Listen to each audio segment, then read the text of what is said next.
Hey crew, Gavin Seim here, and today I'm going to show you two really cool new features in the recent updates from Lightroom involving curves. Here's my raw file, no masks, no nothing, a lot of dynamic range, a lot going on here, and we're really pushing it right here where the sun is peeking through this cool tree. Now, let's do this as if I was doing just a normal edit. So what I'm gonna do first is I would come in here probably and apply a preset. Let's do something like the Red Wolf Gold from Gold Chrome presets. Okay, so it looks pretty good, but I'm like, I want to do something more with the dynamic range and tone. Okay, so I'm going to apply a couple masks. In this case, I'm again going to use a preset for the sake of making this fast, but you can certainly do these manually right over here in the masks module, which by the way now has this cool little dot under it. Most of the modules do if there's been changes. Now, you can see that what I've done here is I've made a sky, a gradiated sky mask, like I've shown you in other videos, and I've made a foreground mask, which you can of course do manually right from here. You do not have to be using my Elegance presets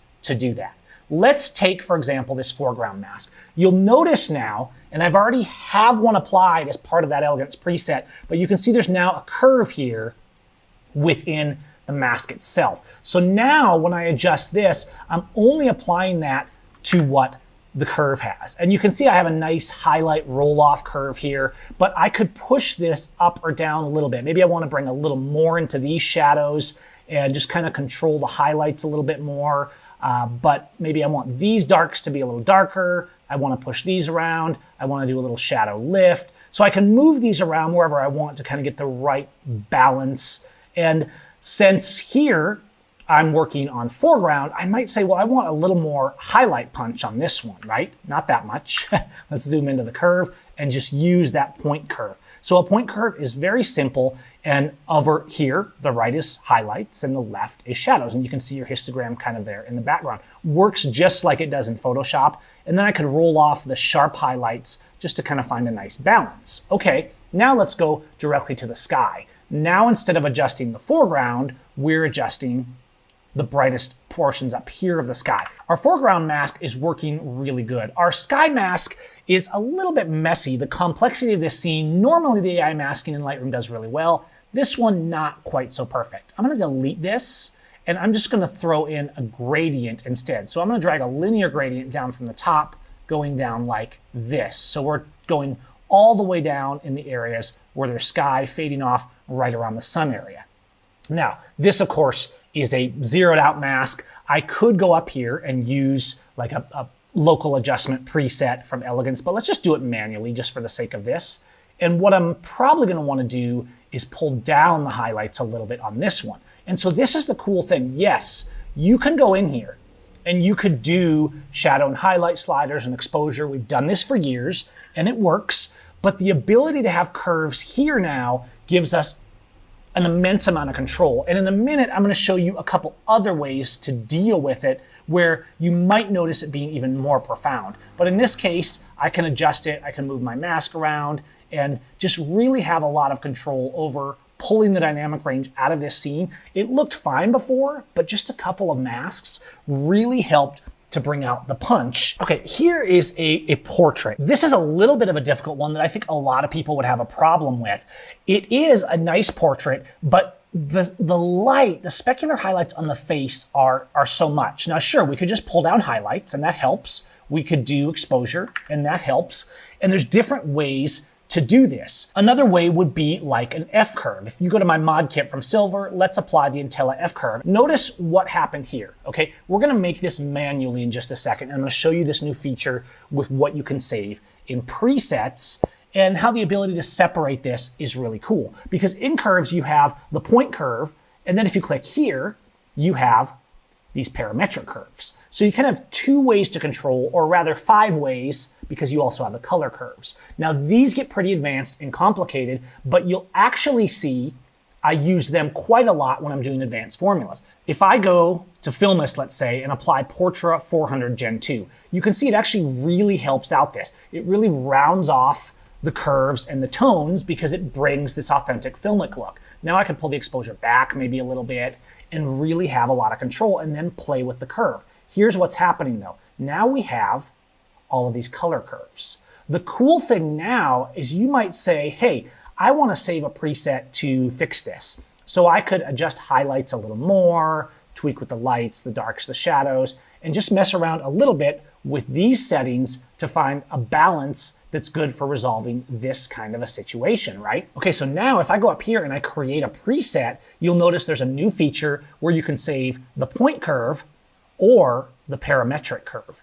And saving these things in presets is now more important than ever because you can support the amount slider and get a really powerful control that way. So I could, for example, only save the point curve or only save the parametric curve that we just made with those sliders, right?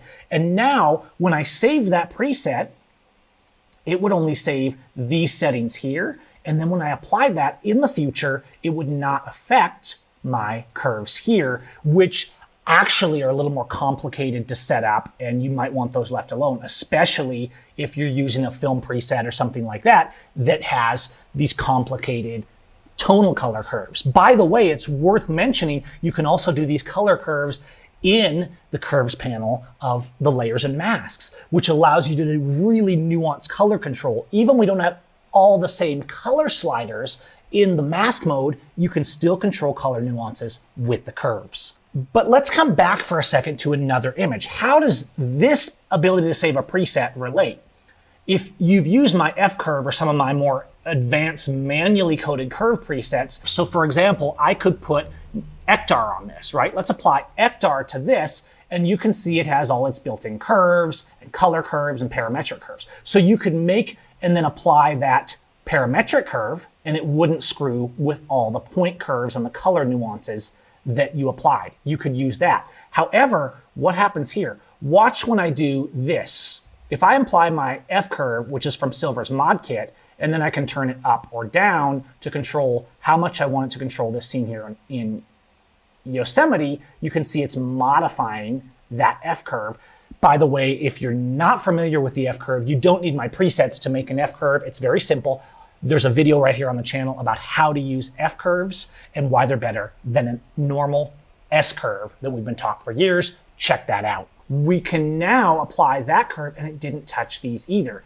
Okay, I'll admit, the only way to do this, we can tell the preset to only apply point curves, which includes the luminosity and the 3 color point curves, or to only affect the sliders or the parametric curves.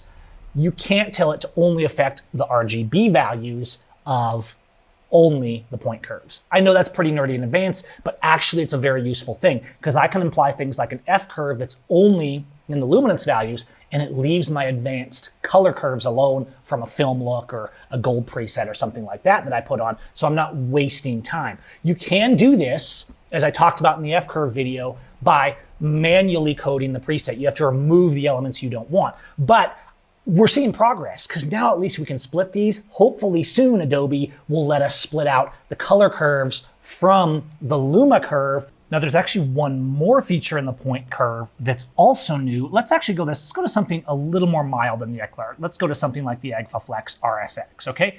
Then we're gonna go back up and apply the F curve. Of course you can do all this manually, but here's our curve right here, right? Now when you apply a curve, it does affect the way the saturation comes across and things like that. We now have this new refined saturation slider where you can essentially turn that up and down to compensate for how much the curve is affecting your saturation. Now, could you still use HSL sliders for saturation? Yes. Could you still use saturation up here? Yes. But this refined saturation here is related only to the point curve, and so it's another useful feature that lets you have a little more control. Let's take a look at one more portrait and go back to the layers for a minute and show you why it's so cool to be able to quickly do this with layers. If I take this photo here of our model, it's a lovely photo. It's a little flat, late afternoon, sun gone down. So I'm gonna do something like, I'm gonna apply a film like Portra 160 Push G2, right? So I get a little bit of a pop. I might even have too much. I might compensate a little bit with exposure. So I'm getting this kind of nice color, great skin tone, natural grain, but that background is popping a little bit much. I'm not gonna use any presets or anything for this. I'm just gonna go to masks and I'm gonna do a background mask.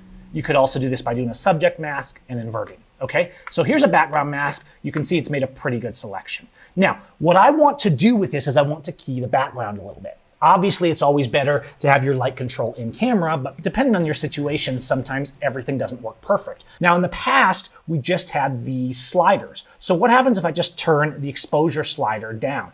It works, and I can drop a stop and separate the subject from the background so it backs it off. The thing is, when you use a direct slider, you're just using Lightroom's algorithm, which can be good, but it doesn't give you the level of control. And if you look at this, you will see that it's a bit unnatural. And this is a common problem when you do a mask and just expose down. In contrast, I have this same mask. Let's go to the curve. And what I can do here is do a more gentle roll off. So I can grab the highlights here. I can put a point here, right about here at zone 6.5 or 7. Pull down the highlights here, then pull this down. So I'm kind of darkening everything, but I'm doing it in a way that's a lot more subtle. So as this gets darker, right, I can make it so it's not so contrasty. Look how I'm darkening the highlights, so it's making them kind of fade into oblivion. And then I darken my shadows, but not the super low shadows because I don't want this. If I get black, it becomes a distraction. So I'm actually leaving my shadows up a little bit while darkening the highlights. What it's doing is it's flattening this background. Now I can combine that with a little bit of exposure, for example, and we have this mask giving us a very clean softening of the background. I might be going a little far here just for purposes of demonstration, but you can see how it's a lot different than what we did with just that exposure. By mixing that with the curve, or just using the curve by itself would also work, we're able to separate subject from background and key the background down. If you haven't been to my free Shadow Hackers workshop, you should check it out. I'll put a link in the comments. As I teach in Shadow Hackers, the perception of how light the subject is actually defined in large part by the tonalities around it. By softening and flattening that background, we now make our subject pop more, so it's more distinctive. Here was our straight photo out of camera, right? Nothing wrong with this, but here, a little bit of filmic, a little bit of masking, a little bit of curve within the mask, and we're doing that really quick and easy. Now, if you use my elegance masks, which I'm always updating, you can do this mask stuff with one click because I build all these settings into a mask. I rarely build masks manually, but it's still important to know how to go in and change them around and work with it because it gives you that much more control. Okay, so those are the 2 new features that came out in Lightroom in the past month, and I hope we see more along these lines and more ability to save granular details in these presets without any manual coding or anything like that. Let me know what you think in the comments. I hope you found this useful, and we will see you on the next one.